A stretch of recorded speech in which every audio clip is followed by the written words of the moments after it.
On vous souhaite la bienvenue à ericlato.com. Tout comme hier, on vous parle d'élections scolaires. Cette fois, on reçoit les candidats des districts 4, 5 et 6 de l'équipe André Bouchard, mais d'abord de l'équipe Nicole Thibodeau.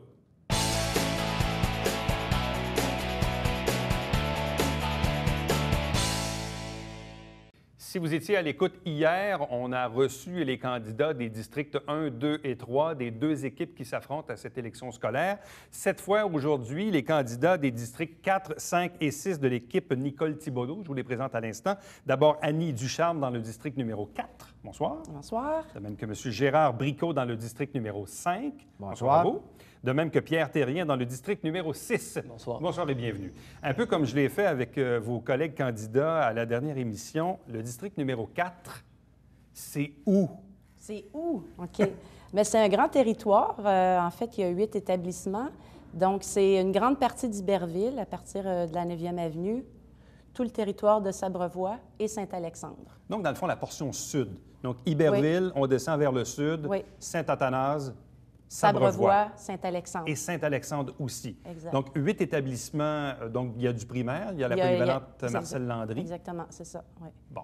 Ça, c'est le district numéro 4. Qu'est-ce qui fait qu'Annie Ducharme a le goût de se présenter aux élections scolaires? Qu'est-ce qui fait qu'Annie, c'est quelque chose, hein? En fait, moi, quand Nicole est venue me rencontrer et qu'elle m'a parlé de son projet de se présenter aux prochaines élections scolaires comme présidente, et qu'elle m'a mentionné aussi qu'elle voulait s'entourer de gens qui représenteraient chaque circonscription, bien, je me suis dit, yeah, il va y avoir des vraies élections scolaires, pour vrai, il va y avoir des gens partout. Et en fait, elle m'a parlé aussi de ce qui lui tenait à cœur dans ce projet-là. Et moi, je me suis dit, bon, j'ai eu un enfant qui fréquente une école, la commission scolaire des Hautes-Rivières, et j'ai aussi des points que j'aurais aimé dans les années, que je parlais comme ça avec des amis. Je me suis dit, c'est peut-être la chance pour moi, là, aujourd'hui, avec ces élections-là, de présenter mes points que j'aimerais peut-être apporter des changements au niveau, surtout, moi, ce qui me tient à cœur, c'est la sécurité routière dans les corridors scolaires. Donc, j'ai beaucoup d'idées. Je suis allée visiter d'autres villes qui ont fait beaucoup de changements à ce niveau-là. Et je pense qu'ici, dans la région, on a un grand travail à faire à ce niveau-là aussi. M. Bricot, district numéro 5, ça englobe quoi? District numéro 5, ça continue au bout. Ça prend le relève à Sabrevois de Annie. Je m'en vais à Saint-Sébastien, Henrieville, Clarenceville, Venise, Noyant, Lacolle. On revient de l'autre côté. OK, de l'autre côté. Donc, c'est toute la partie sud du comté d'Iberville, mais vous traversez l'autre bord jusqu'à Lacolle. Jusqu'aux lignes, Lacolle, Saint-Paul-Léognois, Venise, pas Venise, Saint-Valentin et finalement Sainte-Blaise. Wow! Donc, c'est un énorme territoire. Donc, c'est 9 municipalités. 5 écoles. 5 écoles primaires. 5 écoles primaires rurales. C'est des écoles, c'est un milieu que je connais bien. J'ai été élevé moi-même à Sainte-Sabine. Et puis, à Sainte-Sabine, on avait une petite école centrale. Fait que toutes les fois que je visite le territoire, que je rencontre des gens là-bas, ils sont tous, première inquiétude, est-ce qu'on va fermer nos écoles? Je rassure rapidement les gens, tant que je serai commissaire dans cette circonscription-là, je vais me battre avec l'énergie du désespoir pour qu'on garde les écoles primaires ouvertes. M. Terrien, district numéro 6, parlez-nous un peu du territoire. Territoire numéro 6, ça englobe Saint-Eugène, Saint-Edmond et une partie de Saint-Lucien jusqu'à l'école de Saint-Lucien, le sud de Saint-Jean sur Richelieu.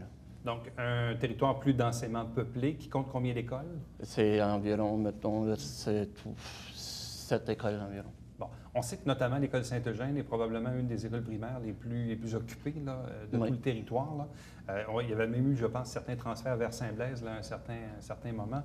Qu'est-ce qui fait que vous avez de l'intérêt à vous présenter à cette élection scolaire cette année? Bien, moi, je suis enseignant de profession, en formation professionnelle à la commission scolaire Marie-Victorin en électromécanique. Et aussi, j'ai un enfant qui va toujours fréquenter l'école publique. Et pour le pourquoi que je veux me présenter, mais c'est à cause que c'est mon quotidien être dans l'enseignement. Et si je peux apporter un plus au conseil des commissaires par rapport à c'est quoi la réalité que les enseignants ou le milieu scolaire vit, mais je vais amener mon plus à l'intérieur de ça. Bon, Annie Ducharme, quelle est votre expertise, votre champ de compétences? Dans quel domaine travaillez-vous? Moi, je suis thérapeute spécialisée en analyse appliquée du comportement. Donc, en fait, je travaille avec des petits-enfants et des enfants d'âge préscolaire et scolaire, principalement des enfants ayant un TSA, donc un trouble du spectre de l'autisme, avec ou sans déficience intellectuelle et aussi parfois avec un TDAH. Donc, je baigne là-dedans depuis 13 ans. Et ça, c'est pour une organisation? Non, moi, je suis thérapeute au privé. Au privé. Ouais. Donc, je fais de l'analyse appliquée. C'est du 1 à 1. Et je travaille aussi beaucoup à l'intégration des enfants en garderie ou en milieu scolaire. Donc, c'est beaucoup du coaching avec les éducatrices spécialisées qui vont accompagner les enfants à l'école.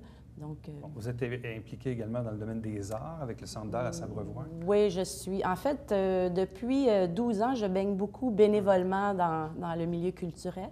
Je suis présidente du Centre d'art de Sabrevois, responsable de la programmation, et j'ai été pendant 7 ans très impliquée aussi au niveau de la coopérative Arto comme vice-présidente et administratrice, et j'ai créé beaucoup de projets aussi.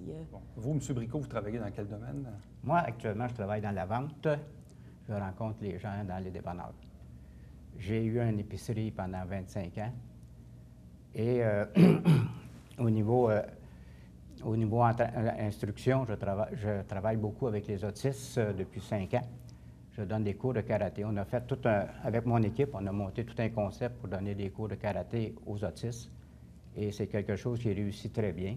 On a eu 20 élèves au mois de juin qui ont été diplômés, qui ont gradué en ceinture avancée, pour ceux qui connaissent le karaté, ceinture jaune, ceinture bleue, ceinture orange. Et puis, la façon qu'on travaille avec ces autistes-là, c'est par la motivation, par la valorisation. Et je pense qu'on peut amener ça aussi dans les écoles, au niveau du décrochage, et aussi au niveau, là où c'est que je veux aussi travailler beaucoup, c'est au niveau de la violence dans les écoles. J'ai un petit-fils qui s'implique beaucoup au niveau de la prévention du suicide dans les écoles. Il fait des conférences et qu'on a monté ensemble.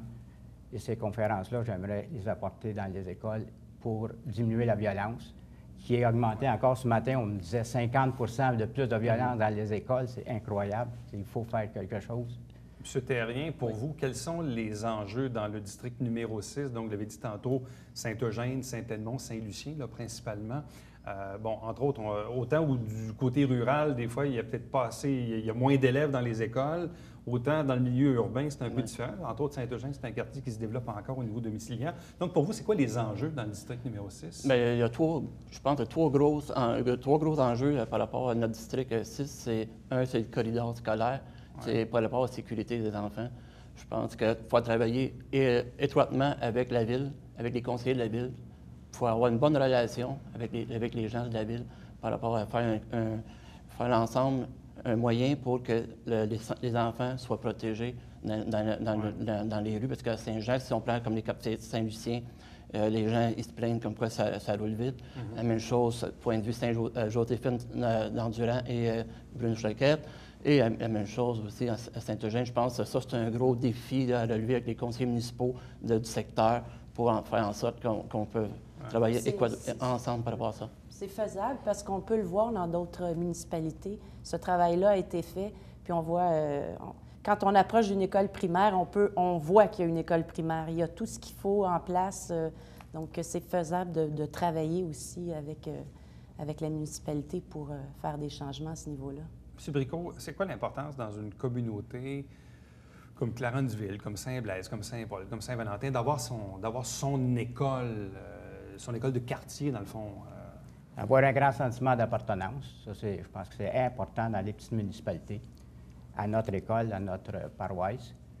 Et puis l'autre chose bien importante, bien, c'est faire voyager des jeunes enfants 1 heure et demie le matin. Donc, les lever plus tôt, les ramener plus tard. Ils passent 2h30, 3 heures dans les autobus. Ces enfants-là ne peuvent pas avoir la même attention dans l'école que s'ils sont directement apportés dans une école qui est à 20 minutes de chez eux ou 15 minutes de chez eux. Ils peuvent même avoir la chance d'aller dîner le midi. Donc, vous trois, vous représentez l'équipe Nicole Thibodeau. Annie Ducharme, pourquoi avoir choisi cette équipe? En fait, comme je disais tantôt, Nicole, ça fait longtemps que je la connais. Je sais que c'est une femme de cœur, c'est une femme d'affaires, une femme brillante. C'est quelqu'un qui a fait beaucoup aussi dans le milieu, pas nécessairement scolaire, mais qui a apporté beaucoup, si on regarde son CV. Donc, moi, je crois beaucoup en elle. Et je pense qu'avec l'équipe Nicole Thibodeau, on peut apporter beaucoup de changements. Et dans différents, que ce soit pour que ce soit les taxes scolaires, que ce soit pour des changements, pour travailler avec les enfants qui ont des difficultés. Donc, c'est ça. M. Bricot, comment comptez-vous faire une différence si vous êtes élu commissaire le 2 novembre prochain? Par mon travail, mon implication dans le milieu. Je pense que si on se dévoue, si on... Plus jeune, quand mes 4 enfants ont été à l'école, je me suis beaucoup occupé des comités d'école, autant au primaire qu'au secondaire. Et j'ai l'intention de continuer à faire ce travail-là, de m'impliquer directement avec les directions d'école pour comprendre les problèmes de chaque milieu.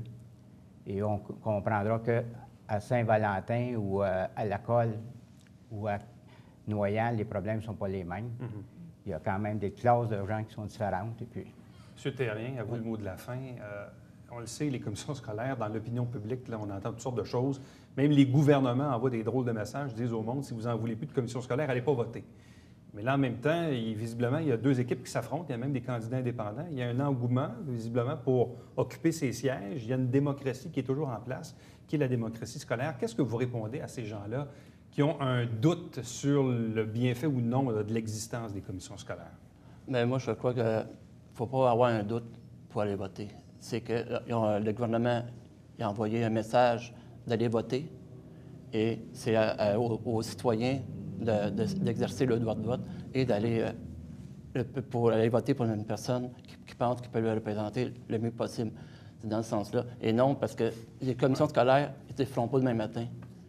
C'est pas ça le message, parce qu'il y a 2 sortes de messages. Le message d'aller voter et l'autre message, mais on va couper pour on va enlever les commissions scolaires. Mais c'est pas ça la réalité. La réalité, c'est qu'il va y avoir encore des commissions scolaires demain matin et il va en avoir encore pour 4 ans. Et c'est juste l'affaire, c'est que le nouveau conseil des commissaires devront s'asseoir et vérifier pour l'avenir des commissions scolaires. Tout le monde va voter.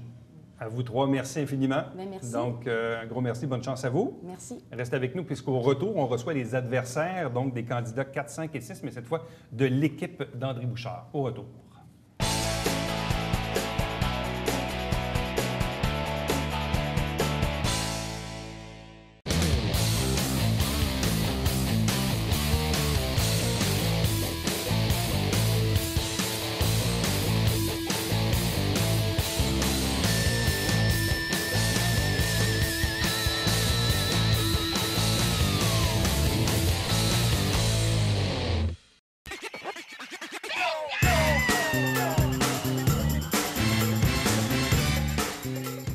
Divertir dans le confort de votre foyer.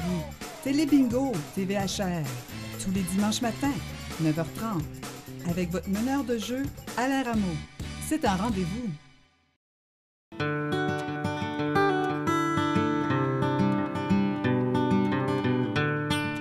Coulisses Bêta, version 3.0, de retour cet automne.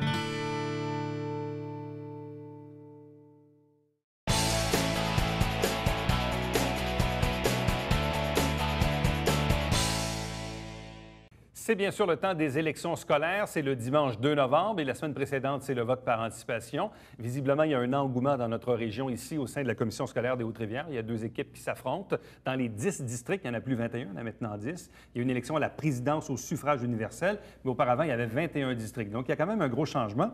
Il y a quelques instants, je vous présentais les candidats des districts 4, 5 et 6 de l'équipe Nicole Thibodeau. Cette fois, c'est l'équipe André Bouchard, représentée par Linda Tessier dans le district numéro 4. Bonsoir. Bonsoir. De même que Nadine Arsenault dans le district numéro 5. Bonsoir. Bonsoir à vous. Et Éric Saint-Laurent dans le district numéro 6. Bonsoir et bienvenue. Bonsoir. Bon, Madame Tessier, quel est votre intérêt pour vous de solliciter un mandat de commissaire scolaire? Écoutez, j'étais commissaire avant dans l'ancienne circonscription de Saint-Paul-d'Abbotsford, Ange-Gardien et une partie de Saint-Césaire. J'ai déménagé dans la région. Et pour moi, c'est important de continuer le travail, de toujours me battre pour que tous les enfants réussissent. Les enfants en difficulté, mais aussi les enfants qui ont de la facilité et les enfants qu'on ne parle jamais, qui sont dans la masse normale. Je dis tant qu'ils vont bien, pas excessivement, mais ils vont pas mal, donc ils sont dans le milieu. Pour moi, c'est important de continuer à travailler pour ces gens-là et je veux le faire proche de ma population, donc je le fais dans mon nouveau milieu de vie qui est Saint-Alexandre, Sainte-Anne-de-Sabrevois et Iberville dans le Saint-Athanas-Sud. Donc, c'est un peu la question que je m'en allais vous poser. Donc, le district numéro 4, donc c'est le sud d'Iberville, Saint-Athanase, Sabrevois, Saint-Alexandre. C'est ça. Donc, ça, c'est votre territoire, donc ce qui inclut la polyvalente Marcel Landry. Là. Exactement. Bon. Ça faisait combien d'années que vous étiez commissaire scolaire? J'étais 11 ans commissaire à l'ancien territoire. Dans l'ancien territoire, Oui. parce que là, on comprend qu'il y a eu un redécoupage. Oui. Bon, Madame Arsenault, vous êtes dans le district numéro 5. Oui. En C'est fait, où, juste me le répéter parce que je l'ai déjà oublié. donc, c'est le sud de la MRC. On parle vraiment de la partie vraiment qui est En bas de Sabrevois. en bas de c'est ça? Sabrevois. Donc, on parle d'Henryville, Saint-Sébastien, Venise en Québec, Saint-Georges de Clarenceville, Noyant, Lacolle, Saint-Paul-de-l'Île-aux-Noix, Saint-Valentin et Saint-Blaise-sur-Richelieu. Donc, c'est un territoire énorme, un des territoire deux côtés de la rivière. très vaste. On Ouais. parle de 5 écoles, mais 6 bâtiments. On parle d'une région dont l'indice de socio-défavorisation, l'indice socio-économique est très bas. Donc, on parle des écoles avec d'immenses besoins. Les écoles sont cotées 9 et 10. Donc, on parle de besoins particuliers. On a également énormément d'une population qui est de souche anglophone, qui fréquente l'école francophone. Vrai, ouais. Donc, on doit offrir aussi des services en francisation, notamment à l'école Saint-Joseph, à Lacolle et à l'école du Petit-Clocher à Clarenceville. Et qu'est-ce qui fait que vous avez un intérêt, vous, à vous présenter à cette élection? Moi, dans un premier temps, mes 2 parents étaient professeurs. Donc, moi, j'ai baigné dans un environnement vraiment rattaché à l'éducation. Chez nous, au souper, le soir, on parlait éducation, on parlait pédagogie en tout genre. Le grand drame de mes parents, c'est que je ne sois pas devenue professeure, mais que je sois devenue avocate. Donc, c'est un joyeux problème. Qu'est-ce que vous connaissez du domaine scolaire? Je suis un pur produit de l'école publique. J'ai 3 enfants qui ont fréquenté l'école et dès l'arrivée en maternelle de mon plus vieux, j'ai commencé à m'impliquer au niveau des conseils d'établissement à l'école Saint-Joseph à l'époque de Saint-Sébastien, maintenant Capitaine Luc-Fortin, édifice Saint-Joseph. Par la suite, à Henryville depuis 2005. Donc, j'ai été présidente du conseil d'établissement. Et au moment que l'ancienne commissaire a pris sa retraite, on m'a demandé de prendre le relais, compte tenu de mon passé, compte tenu de toutes mes compétences au niveau de l'administration, au niveau du droit, au niveau d'un paquet de choses. Donc, j'ai pris le relais de Mme Fabry à l'époque. Donc, ça fait 7 ans que je suis commissaire. Déjà. Oui. Monsieur Saint-Laurent, donc candidat dans le district numéro 6, donc plus densément peuplé, si on veut. Peut-être nous répéter un peu ce que c'est, le 6? Oui, plus densément peuplé que ma voisine, donc un petit peu plus petit. C'est le quartier Saint-Eugène, le quartier Saint-Edmond et une partie du quartier Saint-Lucien. Bon, qu'est-ce qui fait que vous vous présentez à cette élection scolaire? Qu'est-ce qui vous motive? Moi, ce qui me motive à me présenter, c'est que nos jeunes à l'école, ils ont besoin de services, puis je suis la personne qui veut leur en donner parce que c'est nos adultes de demain, ils vont prendre part à la société. Ça, c'est d'un pan. De l'autre côté, moi, je veux représenter les citoyens de mon quartier, puis je veux les informer sur ce qui se passe. Ce que je fais déjà depuis 7 ans, c'est une continuité pour moi, c'est un 2e mandat. Ça, c'est maintenant qu'est-ce qui m'apporte à être commissaire. Je veux en même temps souligner qu'au fil du temps, moi, j'origine d'une famille qui a toujours véhiculé l'implication sociale. Et sans vouloir être prétentieux, je suis la 4e génération de commissaires dans ma famille. Donc, pourquoi je suis là, je pense que c'est pour les bonnes raisons, de donner des services aux élèves et de vous représenter, les gens de la population, en ayant toujours en filigrane ce qui se passe au niveau des médias, puis en étant conscient que les gens remettent en cause tout ce qu'il y en est. Mais moi, ma conviction, elle est très profonde au niveau de l'école publique. C'est que je n'ai pas peur d'expliquer aux gens à quoi on sert. Vous êtes tous les 3 des commissaires scolaires sortants. Oui. Je posais la question tantôt à votre adversaire, M. Terrien, je vous la pose à vous aussi, parce qu'en ce moment, dans l'opinion publique, les commissions scolaires sont malmenées. Ça fait 3-4 élections qu'on fait là-dessus. Et finalement, ils existent toujours. Et là, même, on a redécoupé les territoires. On est passé de 21 à 10 districts. On a une élection de la présidence maintenant au suffrage universel.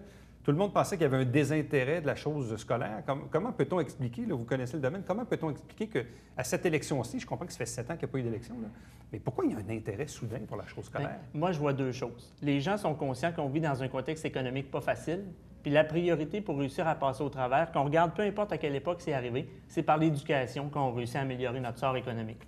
C'est que je pense que combiné à ce qu'on vit, avec le fait que les commissions scolaires sont remises en cause, les gens sont en train de faire le lien qu'entre l'économie et l'éducation, il y a un lien qui est évident et qu'il faut faire. Bon. Vous travaillez dans quel domaine? Je suis dans le domaine financier, je travaille chez Desjardins, moi. Bon. Vous êtes avocate? Oui, directrice aux affaires juridiques dans une entreprise de Richelieu.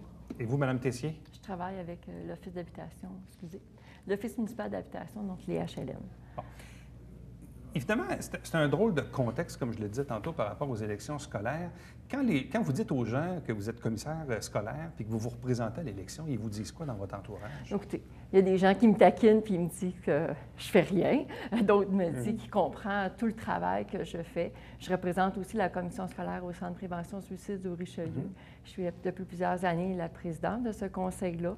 Je dis, quand on me questionne « qu'est-ce que tu fais ?» et que je leur dis l'importance, tout le travail qu'on fait, les rencontres qu'on a, quand on va dans les CI, quand on a les téléphones des parents. Je veux dire, quand aussi on essaie de travailler pour répondre aux besoins des particularités, tout en respectant l'ensemble du groupe aussi. Je veux dire, d'un sens, nous, en tant que gestionnaire, comme commissaire, je veux dire, on peut avoir des beaux idéaux, des belles idées, sauf qu'il faut quand même comprendre qu'on a des restrictions budgétaires, puis aussi, il faut que ça corresponde à l'ensemble du bassin, tout en donnant des couleurs, des nuances différentes.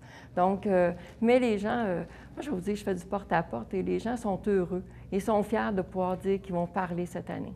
Madame Arsenault, Oui. Bon, vous l'avez dit tantôt, vous avez un immense territoire, très rural, vous avez même une clientèle anglophone, mais qui fréquente l'école francophone. Effectivement. Vous avez des écoles, effectivement, dont l'indice socio-économique est relativement bas. Est-ce que toutes ces écoles-là ont suffisamment d'élèves pour survivre? Parce que j'écoutais votre adversaire tantôt aussi qui disait il y a toujours une crainte dans la population de dire est-ce qu'ils vont fermer un jour mon école? Est-ce que c'est toujours un risque qui plane, si on veut, sur les petites écoles? Il y a toujours un risque. Il y a toujours un risque en ce que les populations décroissent dans les milieux ruraux. Moi, j'habite dans le secteur dans lequel je représente comparativement aux autres candidats qui se présentent dans mon secteur. Donc, moi, je le vis au quotidien. On le voit dans les commerces de proximité. C'est très difficile. Les populations, ça décroisse beaucoup. Il y a très peu de développement immobilier. Donc, c'est sûr qu'au niveau des écoles, il y a toujours un risque, au final, qu'il y ait des coupures qui pourraient peut-être arriver si le gouvernement ne continue pas à un moment donné, il faut que ça arrête les coupures, là. Parce que nécessairement, des écoles, je regarde, moi, mon école à Henryville, j'ai 96 élèves cette année, j'ai moins de 100 enfants. C'est sûr que ça entraîne un coût social important et l'ensemble de la collectivité est présente. La municipalité est très présente. Tout le monde donne un coup de pouce à ces enfants-là dans le milieu. Mais ça reste que pour la commission scolaire, c'est un frais quand même important, mais on ne peut pas fermer une école de village. Vous savez, à partir du moment où on ferme une école dans le village, on ferme le milieu de vie. C'est tout le reste qui va prendre. Et ça va être très difficile d'amener des familles à venir habiter dans nos milieux ruraux s'il n'y a pas d'école pour appuyer. Et à preuve, il y a plusieurs années de ça, du côté de Saint-Valentin, il y avait une école primaire. C'est vrai. Et puis maintenant, l'école primaire a été laissée à la municipalité qui a fait ses bureaux municipaux à l'intérieur. Mais il y a très peu de familles maintenant à Saint-Valentin. Et les enfants sont transportés à l'école Albert-Melançon, où au total, j'ai environ une centaine d'enfants, là encore, pour couvrir 2 municipalités. Donc, c'est important, oui, de garder les services, mais d'avoir des services de qualité aussi. Si vous permettez, moi, comme commissaire voisin de Mme Arsenault, c'est tout le contraire. C'est tout le contraire, mais en même temps, je vais apporter une attention très importante. Quand Mme Arsenault nous interpelle sur ce qui se passe dans son milieu, puis c'est aussi vrai pour nos autres commissaires, on est dans le même milieu. Donc, oui, on est attentif à tout ça. Si jamais la commission scolaire n'existait plus et que c'était centralisé à un autre niveau, pas certain quelqu'un qui vient d'un milieu plus loin, que ce soit Boucherville, Québec ou voyons jusqu'où ça irait, aurait la même écoute pour les gens d'une communauté si près de la nôtre.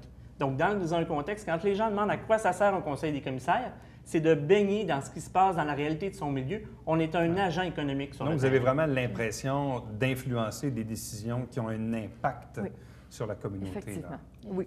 Puis vous savez, pour faire des changements, des fois, c'est plus long que ce qu'on espère. On aimerait ça faire des changements rapides, mais on est conscient que c'est comme des changements de société. Ça se fait à petits pas. Mais on a travaillé fort. Moi, j'ai travaillé fort, je travaillerai fort et je vais toujours travailler fort dans ce milieu-là. Bon, et comme le disait un de vos adversaires tantôt, peu importe ce que le gouvernement va décider, clairement, ce n'est pas demain matin que la commission scolaire va fermer. Parce que là, il y a une élection, il y a 10 commissaires puis une présidente qui vont être élus, puis qui vont devoir gérer la shop, comme on dit, là, pendant plusieurs années. Là. Oui. Moi, je vous dirais deux choses là-dessus. Depuis le temps qu'on en parle, si ça avait eu à être fait, j'ose espérer que ce serait fait, d'un côté. De l'autre situation, on est un employeur important dans nos milieux. On gère un budget de 190 millions qui a des retombées directement dans nos MRC. J'ose croire que les gens ont à cœur que ça demeure dans notre milieu. Dernière question, Mme Arsenault. Pourquoi avoir choisi l'équipe André Bouchard? Parce que c'est l'équipe qui répondait vraiment, moi, pour ma part, à mon désir de m'impliquer. Madame Bouchard est une personne très impliquée dans la communauté au niveau du Haut-Richelieu, au niveau également de Rouville, la MRC de Rouville. C'est une personne très engagée. Au niveau de mes valeurs personnelles, j'avais beaucoup de liens et j'ai pu travailler avec elle au cours des 7 dernières années. Elle est là depuis plus longtemps, mais c'est une personne de cœur et puis j'avais beaucoup d'intérêt et j'ai beaucoup de plaisir à travailler avec elle. C'est une personne de consensus. À vous trois, merci beaucoup. Meilleure des chances. Merci à vous. Merci. Élection scolaire, donc, le dimanche 2 novembre 2014. Restez avec nous. Au retour, le Babillard quotidien.